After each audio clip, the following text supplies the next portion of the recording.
Ang hangad ko sana ay matulungan natin ang isa't isa. Tulungan natin ang ating mga kababayan na sagutin ito ng buo, ng may tapang at ng walang paligoy-ligoy.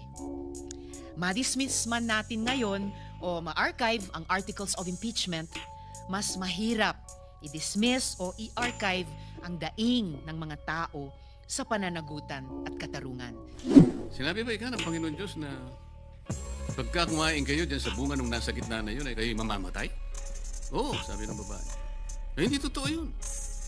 Ang totoo niyan, pagka kumain kayo dyan, mas lalo kayong tatalino. Ito naman si babae, Mr. President. Hindi kidding. At nung makinig siya, pinuntahan pa niya yung asawa niya. Yun po yung kauna-unahang under desire po, Mr. President. Napakain din po yung asawa. Ano po ang ibig ko sabihin? Bakit ko po nilalahad ang pangyayaring ito? Meron na pong kapasyahan. Ang dami pong gustong sumausaw. Ang dami pong gustong magsabi ng kaiba yung pananaw.